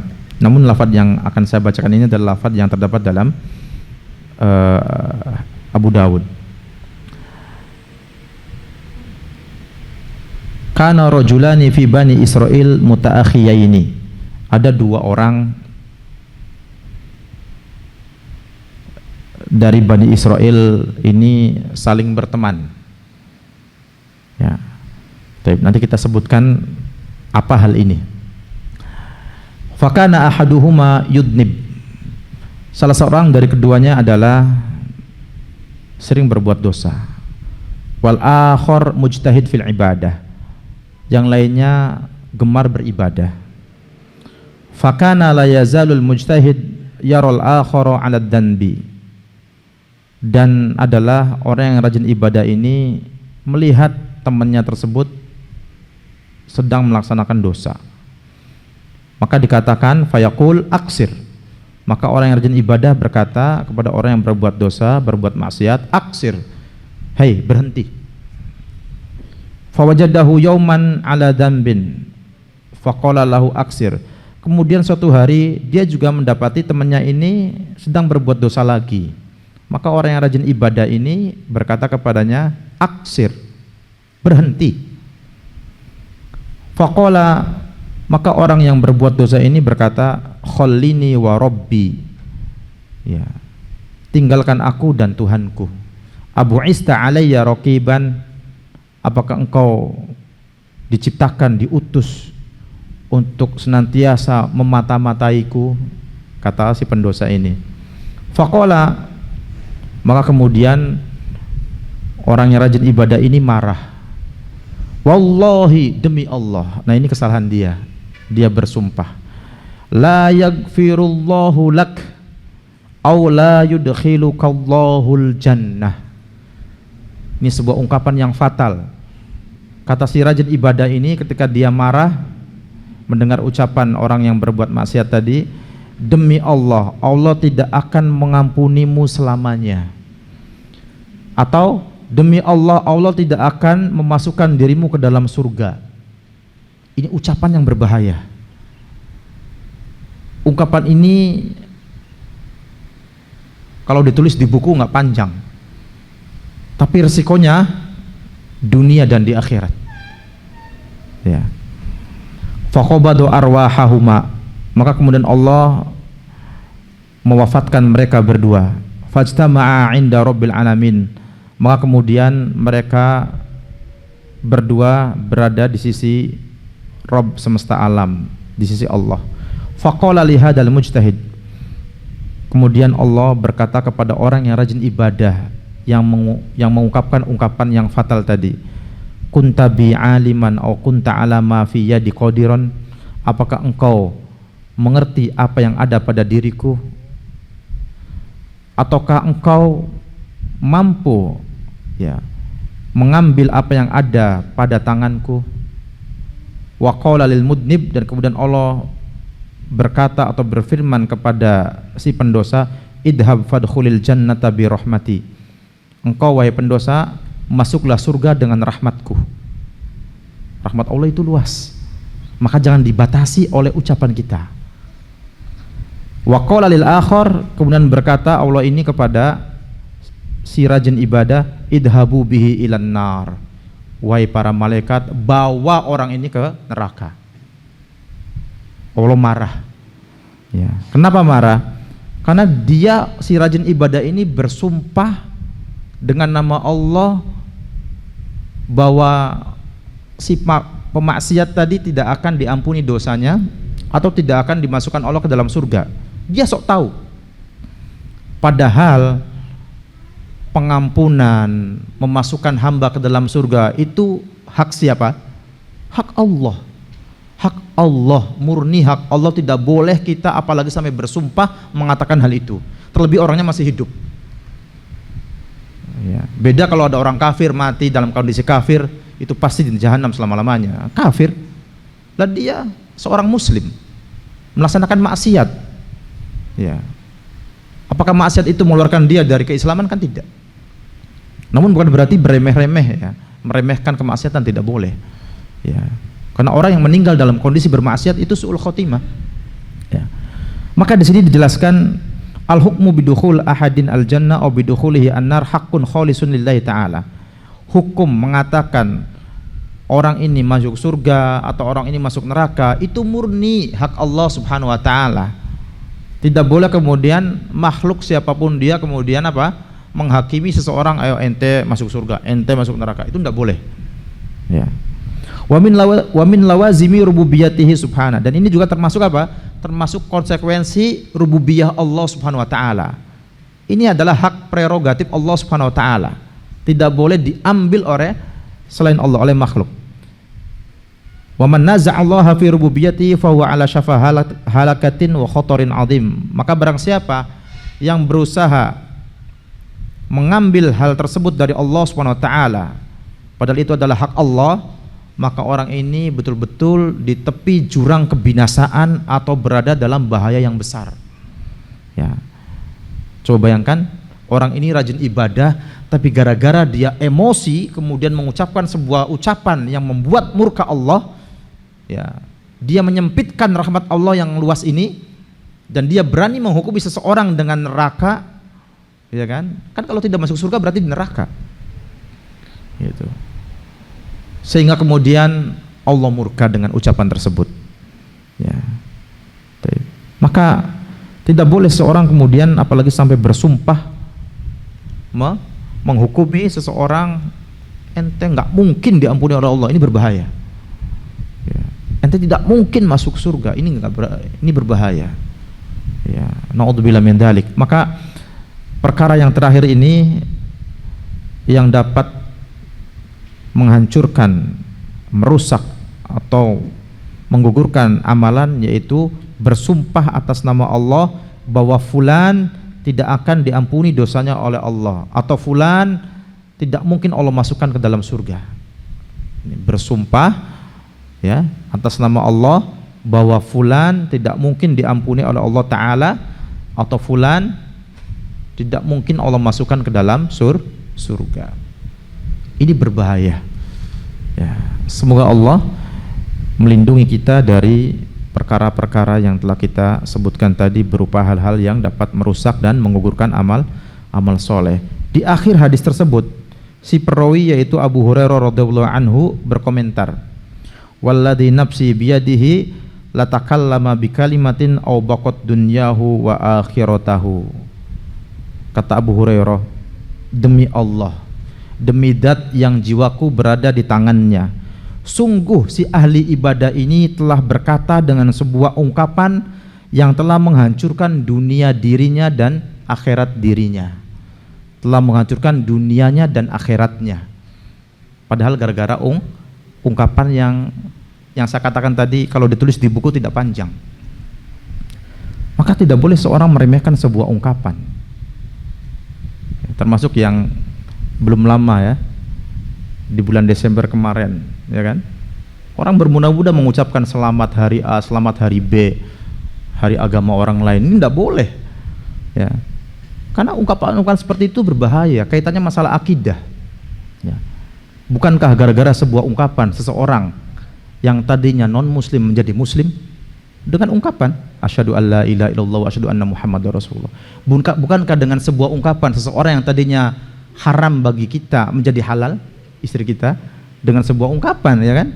Qabiltu nikahaha wa tazwijaha bi mahril madkur, ya kan? Jadi jangan sampai kemudian orang meremehkan gara-gara sebuah ungkapan. Ya, ungkapan itu dalam Islam besar maknanya. Bahkan akan dimintai pertanggungjawaban. Bahkan dalam riwayat-riwayat disebutkan ada sebuah ungkapan yang diungkapkan oleh seseorang yang kemudian hakikatnya apa? Ungkapan ini kemudian akan menenggelamkan si yang mengucapkannya ke neraka yang paling bawah, gara-gara sebuah ungkapan. Maka kaum muslimin dan muslimat rahimakumullah, hendaknya kita berhati-hati ya dari perkara-perkara yang bisa merusak, menghancurkan ya, mensirnakan amal-amalan soleh, menggugurkan amal-amalan soleh yang telah kita laksanakan. Dan kita minta tolong kepada Allah supaya kita senantiasa bisa ikhlas di dalam beribadah, kemudian menjaga amalan-amalan ini ya. Dan kita jangan merasa aman dari hal-hal yang bisa merusak keislaman kita. Kita sudah muslim tapi jangan merasa aman. Terus kita berusaha berdoa kepada Allah agar Allah menguatkan kita supaya istiqomah di atas keislaman sampai apa? Sampai ajal menjemput kita, sampai kemudian Allah mengambil kita kembali. Tayyib. Wala tamutunna illa wa antum muslimun, dan janganlah kalian wafat melainkan dalam kondisi muslim. Itu seorang yang tunduk patuh bertauhid kepada Allah, tidak menyekutukan Allah dalam peribadatan. Taib, ini yang kita sampaikan, kurang lebihnya mohon maaf. Ya, mungkin nanti jika ada ya pertanyaan, jika bisa dijawab insyaallah subhanahu wa taala. Taib, sallallahu ala nabiyina Muhammad wa ala alihi wa sahbihi ajmain. Assalamualaikum warahmatullahi wabarakatuh.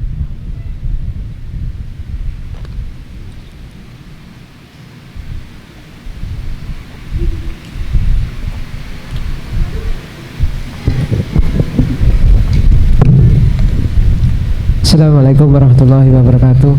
Salam. Mau tanya Ustadz tentang meninggalkan sholat asar. Apakah orang yang meninggalkan sholat asar itu amalnya sia-sia itu dalam satu hari itu, atau hanya sholat asarnya saja yang ditinggalkan? Kemudian yang kedua, tentang ancaman orang yang mengangkat suara melebihi suara Nabi. Kalau saat ini orang-orang yang bersolawat dengan suara keras, apakah kena ancaman ini, Ustaz? Terima kasih. Assalamualaikum warahmatullahi wabarakatuh. Taib. Ya. Pertanyaan pertama, apakah orang yang meninggalkan sholat asar kemudian amalnya sia-sia seluruhnya atau amalan sholatnya itu saja? Nah, sebelumnya saya jawab dulu. Waalaikumsalam warahmatullahi wabarakatuh. Tadi salamnya belum dijawab. Nah, dari redaksi hadis ini, mentaraka sholat al-asri faqad habitu amaluhu. Ya, tidak dijelaskan. Ya, apakah ini khusus amalnya yang berkaitan dengan sholat itu atau seluruhnya? Ya, bahkan bisa jadi seluruhnya. Ya, amaluhu, amalnya dia. Sehingga saking tingginya kedudukan sholat asar ini, sampai-sampai dalam riwayat yang lain Rasul mengatakan apa? Man sholal bardaini dakhalal jannah. Ya. Bahkan tadi sebagaimana dalam juga riwayat Bukhari dan Muslim, di antara amalan yang bisa menyebabkan seorang hamba bisa melihat wajah Allah SWT di akhirat dengan melazimi sholat subuh dan sholat asar. Ini menunjukkan tingginya sholat asar. Sehingga jika ada orang yang dengan sengaja meninggalkannya tanpa ada udzur syar'i, bisa jadi kemudian amalnya seluruhnya sia-sia, sirna. Ya. Taib. Hatta jika itu berkaitan dengan misalkan amalnya saja yang berkaitan dengan sholat asar, itu juga sudah rugi. Apalagi jika ternyata menurut Allah SWT ini semua amalannya. Ya. Allah Ta'ala a'la wa a'lam. Maka tetap kita tidak boleh meremehkan dan senantiasa berhati-hati, walaupun mungkin yang tidak sirna adalah amalan-amalan yang lain misalkan, kecuali itu saja yang itu berkaitan dengan sholat asar. Ya, Allah Ta'ala a'la wa a'lam. Ini yang bisa kita jawab. Kemudian soal selanjutnya tentang meninggikan suara di atas suara Nabi Muhammad SAW. Tadi pertanyaannya apa? Sholawat dengan suara keras. Tayyib. Ya, syiar Islam itu ada syiar Islam yang diucapkan dengan keras. Seperti apa? Takbir ketika lebaran, ya kan? Diucapkan dengan keras, nggak masalah. Tayyib. Ketika orang melaksanakan ibadah haji, labbaik Allahumma labbaik dengan suara jahar keras. Ketika adzan dengan suara keras, iqamah dengan suara keras, itu diperbolehkan dan ada dalilnya. Namun ketika orang membaca Al-Quran dikeraskan, mengganggu orang lain, maka ini terlarang. Itu Al-Quran loh, bacaan yang paling agung. Lah bagaimana dengan yang dibawa Al-Quran, termasuk sholawat tadi? Ya. Jika Al-Quran saja tidak boleh diucapkan dengan keras-keras, dibaca dengan keras-keras, sehingga jelas akan mengganggu orang lain. Apalagi di negara kita, ya kan? Ada yang muslim, ada yang non-muslim, ya kan? Al-Quran tidak boleh dibaca keras-keras, mengganggu. Terus bagaimana dengan dangdutan? Masya Allah, ya. Kan sholawat baik, ya betul. Jika itu sholawat yang syar'i itu baik. Tapi apakah membacanya harus keras-keras? Kan tidak. Yang Al-Quran saja kita harus berhati-hati membacanya, ya, apalagi selain Al-Quran. Wallahu a'lam. Ini yang kita jawab. Baik.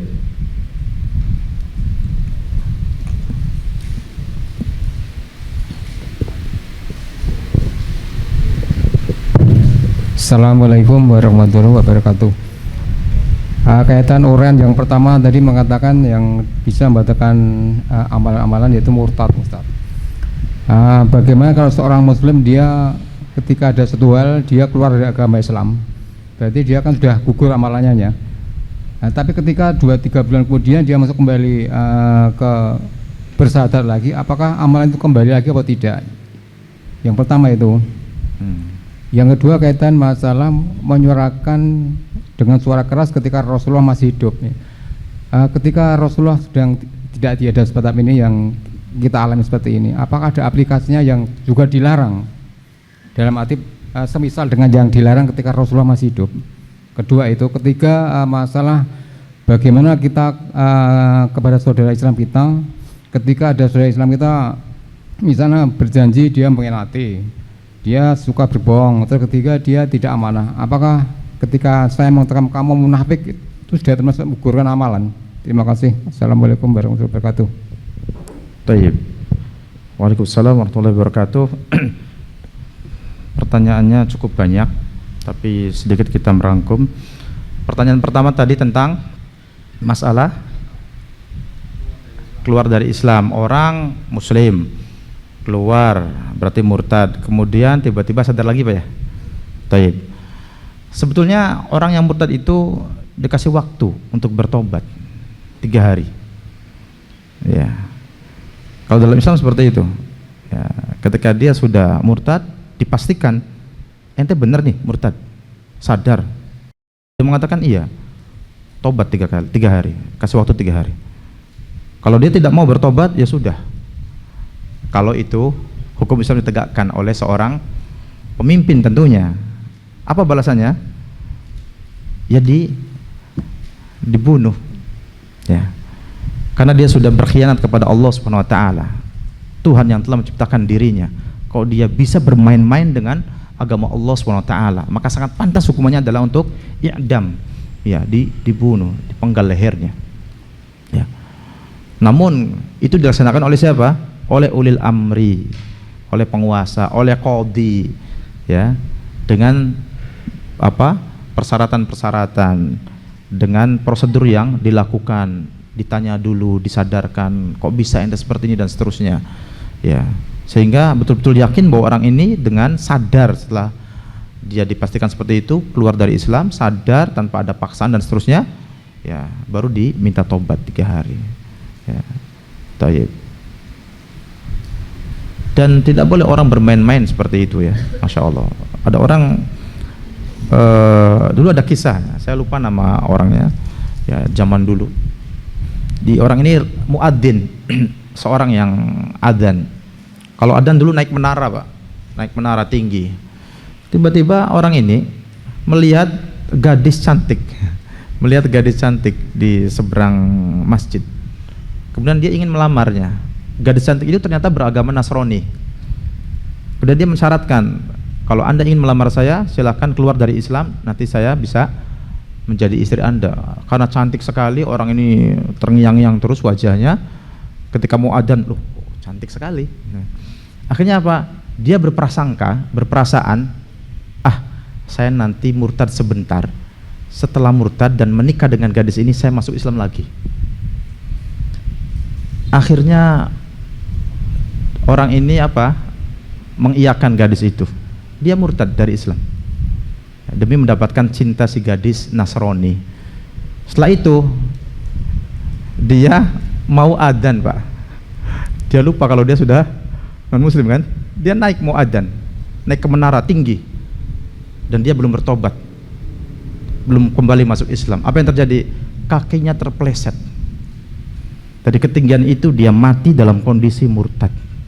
Naudzubillah min dzalik.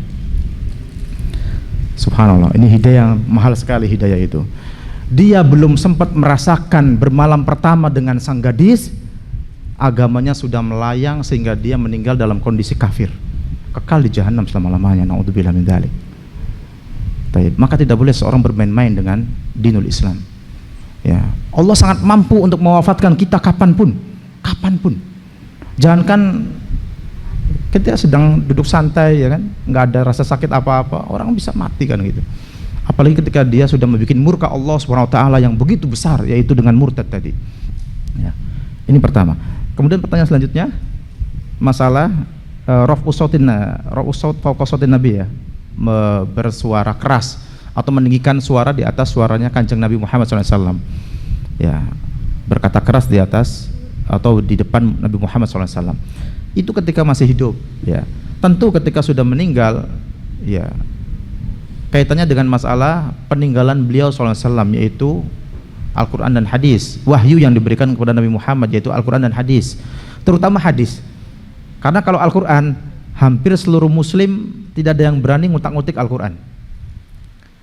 Ya, orang-orang munafik tidak berani ngutak-ngutik Al-Quran, karena orang Islam mesti akan marah ketika Al-Quran itu dilecehkan.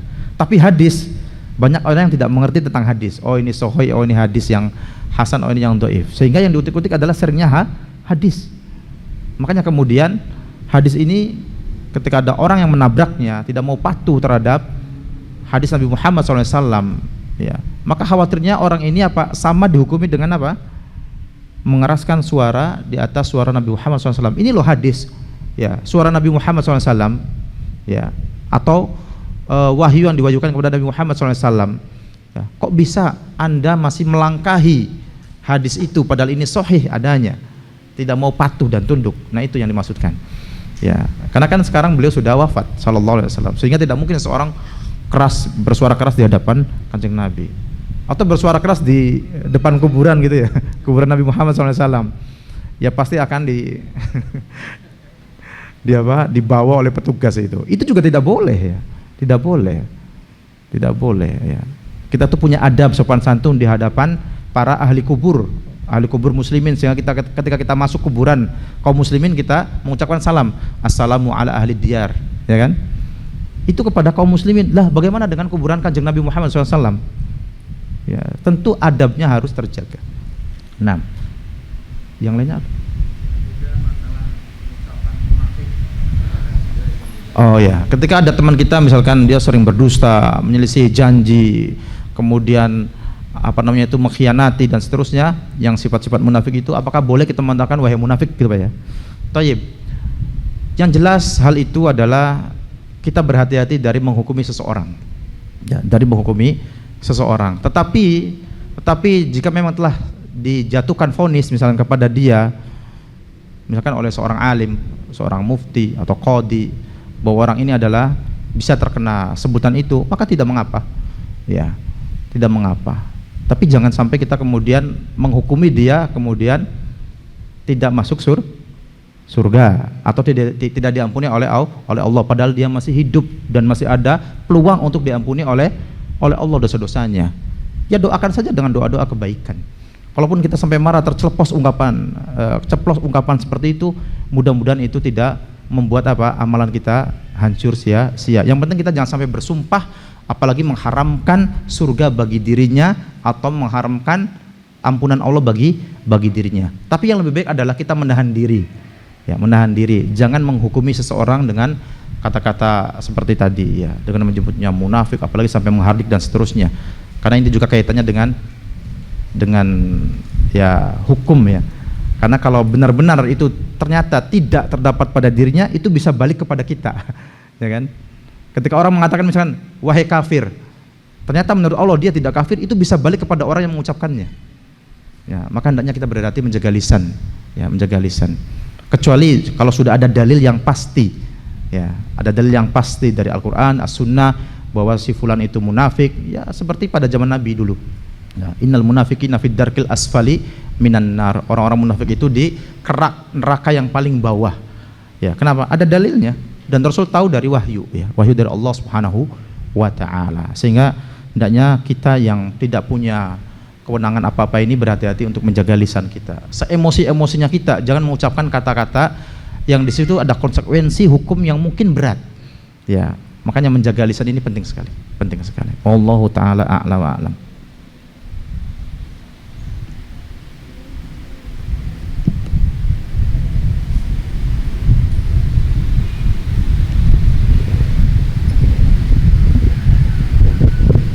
Assalamualaikum warahmatullahi wabarakatuh.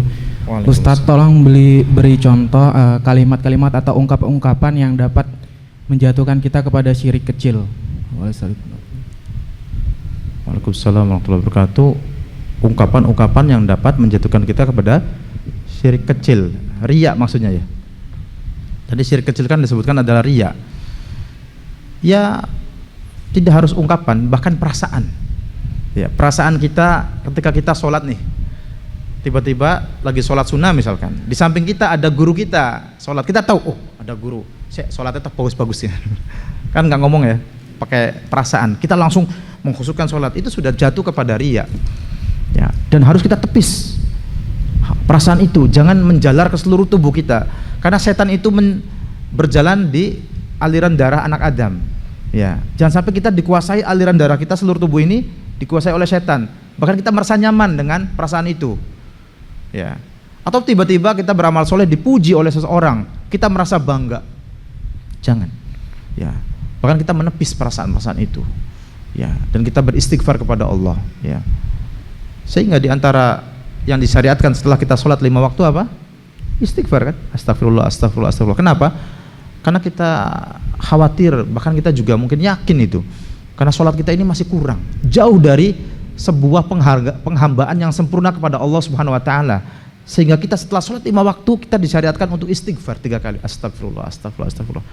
Nah, maka jangan sampai kemudian perasaan kita, apalagi lisan kita, menjadikan amalan kita ini apa? Jatuh kepada riya. Ya, jatuh kepada riya. Bisa berupa perasaan atau ucapan. Mungkin kalau ucapan mungkin kita berkata kemudian tiba-tiba dipuji, ya. Atau kita berkata supaya dipuji oleh orang, supaya dikatakan kita ini ahli khutbah, ya, sebagai pendakwah yang handal, ya, bisa memberikan banyak dalil dan seterusnya. Itu perasaan seperti itu sudah bisa jatuh kepada riya. Atau kita sedekah, ya, woi perhatikan Bapak Ibu sekalian, nih saya sedekah, hebat kan? Ya, saya loman loh, saya setiap saat ini bersedekah. Ungkapan-ungkapan seperti ini bisa berbahaya, ya. Maka jangankan ungkapan, perasaan saja, sekedar perasaan yang di hati itu bisa menjerumuskan kita kepada syirik kecil, yaitu riya. Wallahu a'lam. Baik.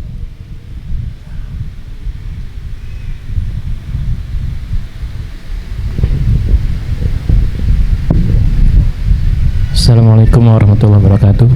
Waalaikumsalam warahmatullahi wabarakatuh. Izin Ustaz, mungkin ada doa yang diajarkan Nabi Muhammad SAW untuk kita berlindung dari sifat riya, Ustaz. Jazakallahu khair. Baik, waalaikumsalam warahmatullahi wabarakatuh. Di antara doa yang sangat dianjurkan kepada kita supaya kita senantiasa membacanya, terutama di waktu-waktu mustajab, Allahumma inni a'udzubika an usyrika bika wa ana a'lam wa astaghfiruka lima la a'lam. Saya ulangi, Allahumma inni a'udzubika an usyrika bika wa ana a'lam wa astaghfiruka lima la a'lam. Ya Allah, aku berlindung kepadamu jangan sampai aku berbuat kesyirikan dan aku tidak mengetahuinya tanpa sadar, ya. Dan aku mengetahuinya, maksudnya seperti itu. Dan aku berlindung kepadamu dari terjatuh kepada kesyirikan sedangkan aku tidak mengetahuinya, tidak merasa. Saya ulangi, Allahumma inni a'udzubika an usyrika bika wa ana a'lam. Ya Allah, aku berlindung kepadamu terjatuh kepada kesyirikan dan aku memahaminya, mengetahuinya, sadar melaksanakannya. Wa astaghfiruka lima la a'lam, dan aku memohon ampun kepadamu dari terjatuh kepada kesyirikan sedangkan aku tidak menyadarinya. Ini doa yang sangat baik, ya, doa Rasulullah SAW yang diajarkan kepada para sahabatnya, ya. Allahumma inni a'udzubika an usyrika bika wa ana a'lam wa astaghfiruka lima la a'lam. Ucapkan doa ini terus berkali-kali, memohon pertolongan kepada Allah. Mudah-mudahan Allah menjaga kita dari segala jenis kesyirikan, baik syirik kecil ataupun syirik akbar. Syirik kecil aja merupakan dosa besar, kabirah minal kabair, apalagi syirik akbar yang bisa menghanguskan sebuah amalan, bahkan seluruh amalan. Wallahu ta'ala a'lam. Di antaranya juga doa ketetapan di dalam Islam, ya muqallibal qulub tsabit qalbi ala dinik, ya kan? Dan jangan lupa juga doa ihdinas siratal mustaqim yang kita ucapkan minimal 17 kali dalam sehari semalam. Itu doa yang agung. Ihdinas siratal mustaqim itu adalah doa yang agung. Terkandung 3 makna di dalamnya. Dulu pernah kita jelaskan dalam kajian-kajian. Ya, di antaranya ketika kita mengatakan ihdinas siratal mustaqim, kita meminta kepada Allah pintu taubat. Ya. Seseorang minta kepada Allah pintu taubat dengan doa ihdinas siratal mustaqim, yang mungkin orang ini belum menemui hidayah, ya, masih terjerumus kepada kemaksiatan, kepada perbuatan-perbuatan yang dilarang oleh Allah SWT. Ketika dia mengatakan ihdinas siratal mustaqim, dia minta anugerah pintu taubat sehingga dia bisa taubat kepada Allah dari kemaksiatan-kemaksiatannya. Kemudian makna yang kedua dari ihdinas siratal mustaqim adalah, nah, ketika kita sudah mendapatkan hidayah Islam, kita minta diistiqomahkan oleh Allah Subhanahu wa taala atas kita, agar kita senantiasa berada di atas hidayah Islam hingga ajal menjemput. Maka seorang muslim tetap mengatakan ihdinas siratal mustaqim walaupun dia sudah muslim, walaupun dia sudah muwahhid. Karena kita butuh istiqomah, kita butuh rezeki dari Allah yang bernama istiqomah sampai kematian menemui kita. Kemudian makna yang ketiga dari ihdinas siratal mustaqim adalah ketika kita sudah berada di atas jalan yang benar, jalan Islam, kita minta kepada Allah dengan ihdinas siratal mustaqim agar Allah membukakan kebaikan-kebaikan yang selama ini belum kita ketahui sehingga kita bisa mengamalkan kebaikan tersebut. Ya, jadi silakan doa mana saja yang dipakai, ihdinas siratal mustaqim, kemudian ya muqallibal qulub tsabit qalbi ala dinik, ataupun doa yang tadi, ya, Allahumma inni a'udzubika an usyrika bika wa ana a'lam wa astaghfiruka lima la a'lam, atau dengan bahasa Indonesia, bahasa Jawa juga boleh, tapi di luar sholat. Kalau yang di dalam sholat berbahasa Arab, ya. Cukup. Ini yang kita sampaikan, kurang lebihnya mohon maaf. Subhanakallahumma bihamdik, asyhadu an la ilaha illa anta, astaghfiruka wa atubu ilaik. Assalamualaikum warahmatullahi wabarakatuh.